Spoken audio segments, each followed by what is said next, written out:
Blake lively shaken as Baldoni's explosive filing turns the case upside down and is finally happening. A single filing has the power to change everything in the legal war between Blake Lively, Justin Baldoni, Wayfair Studios, and everyone else dragged into this mess. What started as explosive claims of harassment and retaliation might soon collapse into something far smaller, just a cold contract dispute. And the way it is happening is shocking even seasoned legal watchers. For months, the headlines have been fueled with allegations. People have been whispering about retaliation campaigns, smear tactics, and behind-the-scenes battles that seem straight out of a Hollywood drama. But in the court filings in black and white, something very different is taking shape. Let's go back for a second. You may remember when Blake filed her second amended complaint. It was dramatic, it was long, and it was packed with claims about harassment, retaliation, and even conspiracies involving PR people. At the time, Jed Wallace, one of the defendants, filed a motion to dismiss. And in that motion, I point out something that many people overlooked. Jed's filing was more than just a defense. It was almost like a roadmap, a guide for Wayfair. I even said then, why hasn't Wayfair just filed their own motion to dismiss? Well, now we know. They were playing a different game. Instead of going for a motion to dismiss, they waited until the pleadings closed. And then they dropped something even heavier, a motion for judgment on the pleadings. Now, judgment on the pleadings might sound like dry legal jargon, but it's actually a weapon, and if the judge grants it, Blake's case could be gutted. Think of it like this. A motion to dismiss comes earlier in the process, before the defendants file their answers. Judgment on the pleadings comes after. The court now has the full complaint, the defendant's responses, and all the exhibits attached. The judge can look at the four corners of the complaint, the answer, and any documents Blake herself attached, like her 17-point agreement. Here's the emotional punch. If the judge agrees with Wayfair, then all the claims about harassment and retaliation could vanish. What would remain? Just a bare-bones contract dispute between it ends with us LLC and Blake's company, Blake Incorporated. The case that rocked headlines would shrink into paperwork over who signed what. For Blake, that is devastating. She has been telling her story as one about standing up against harassment and retaliation. That is the emotional weight of her lawsuit. That is the part that gave her a moral high ground.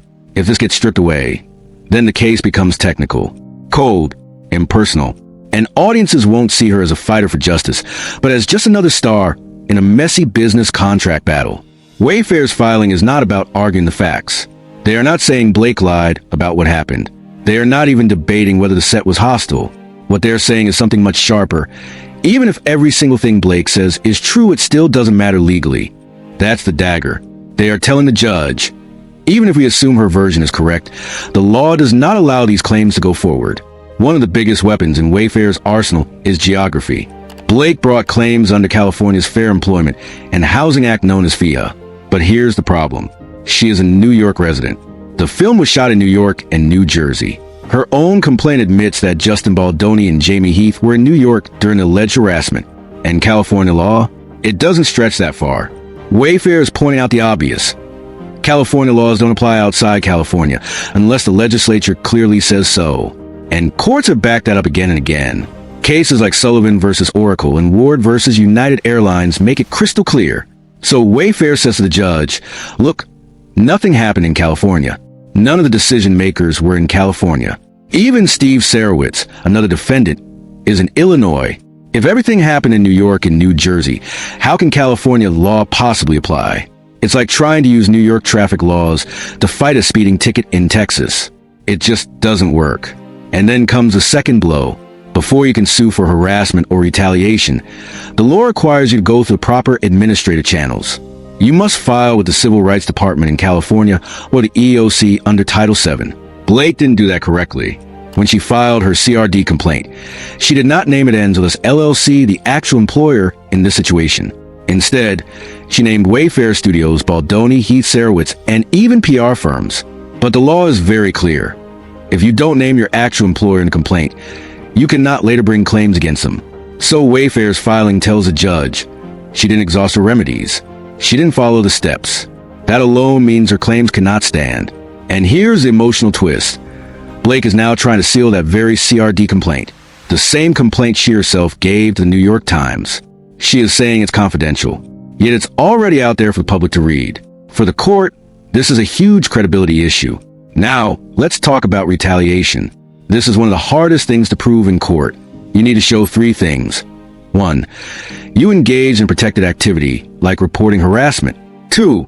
Your employer knew about it. 3. They then took adverse action against you, firing you, demoting you, cutting your pay, something real. Blake's complaint? It doesn't show any of that. She claims that the retaliation came in the form of a smear campaign, negative press, PR strategies. Blake Lively's lawsuit was supposed to be explosive. It was supposed to be a landmark case about harassment, retaliation, and the power dynamics of Hollywood. At least, that was the story when it all began. But after Wayfair's latest filing, the ground has shifted beneath her feet. And if this filing sticks, it could strip her case down to almost nothing. Let's slow down and walk through this. One of Blake's major claims was retaliation. She argued that after she spoke up, there was a coordinated campaign to smear her reputation through carefully planted whispers online. At first glance, that sounds powerful. If true, it paints a picture of a star being crushed by the very machine she dared to challenge. But here's the kicker. By the time this alleged whisper campaign took off, production on the movie was already finished. Blake was no longer on set. She was no longer an employee. That timing is everything. Wayfair argues, how can you claim employment retaliation when you weren't even employed anymore? Retaliation laws are tied to the workplace. If you've already walked off a stage and the cameras have stopped rolling, then the law says you're no longer an employee who could be retaliated against. And the timeline makes things worse for Blake. She first raised her complaints in May 2023. The alleged smear campaign? That didn't start until August 2024. That's a full 15 months later. Courts have been crystal clear on this. Even a 7-month gap can be too long to connect retaliation to the original complaint. 15 months? Forget it.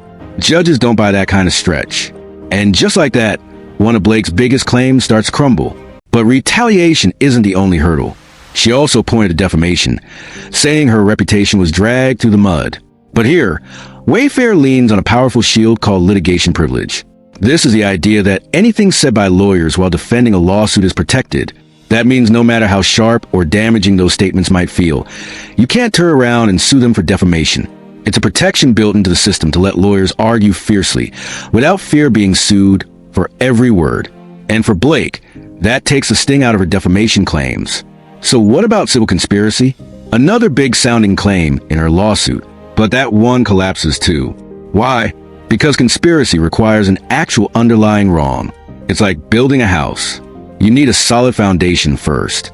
But if harassment, retaliation, and defamation all fall apart, then there's nothing left to build on. Without those, conspiracy has no ground to stand on. And this is where the story takes a dramatic turn. Blake entered court with a fire in her eyes. She framed her case as more than just her own battle. She wanted to stand against harassment in Hollywood. She wanted to show how studios and powerful men use PR machines to silence women. She wanted the case to be about courage, about pushing back against the system. But Wayfair's filing strips all of that away. What's left on the table? Cold, technical questions. Did Blake breach a contract? Did she sign the agreement? Did she violate the non-disparagement clause she had agreed to? That's it. No sweeping narrative. No grand fight. Just signatures and clauses. And here's where things get even worse for Blake. Wayfair told the judge that neither side has actually produced a signed copy of Blake's loan-out agreement. Think about that for a second. The entire case is built on this contract. But if Blake herself never signed it, what grounds does she even have to sue over it? It's like trying to enforce a promise that was never put on paper. That single detail could unravel everything. If the judge accepts Wayfair's arguments and grants judgment on the pleadings, the fallout is massive. All of Blake's harassment claims? Gone. Retaliation? Gone. Defamation? Gone. Civil conspiracy? Gone. What remains is a single narrow Title VII claim against Wayfair and a couple of basic contract claims. That's it. The big, headline-grabbing lawsuit shrinks into a technical business dispute over paperwork. And this is bigger than just Blake. What we're watching is how studios and actors clash when the cameras stop rolling. It's how PR wars spill out of gossip blogs and into the courtroom. And it's a reminder of how unforgiving the law can be. Because while the story Blake wanted to tell was fiery and emotional, the courtroom isn't swayed by emotion. The law is cold. The law is rigid.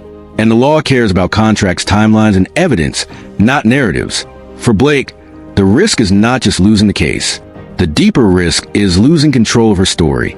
In Hollywood, sometimes the story is worth more than the judgment. Winning the public battle can be just as valuable as winning the legal one. But if this filing succeeds, she could lose both. The sweeping claim she once used to define her stance would vanish, and all that would remain is the image of someone fighting over technicalities, with the moral high ground gone. So where does that leave us? Is this the end of Blake's bold harassment case? Will the judge side with Wayfair and reduce it to a few scraps of contract law? Or can Blake somehow regroup and convince the court that her claims still deserve to be heard? Either way, one thing is clear. This filing is a game changer. An emotional toll of watching your story shrink from a fight for justice into a dry dispute over contracts must be crushing. What do you think? Is this truly the end game for Blake Lively's case? Or will she find a way to keep her story alive? Let me know your thoughts down below. And don't forget to like this video, subscribe, and hit that bell icon so you never miss an update on this wild Hollywood courtroom saga.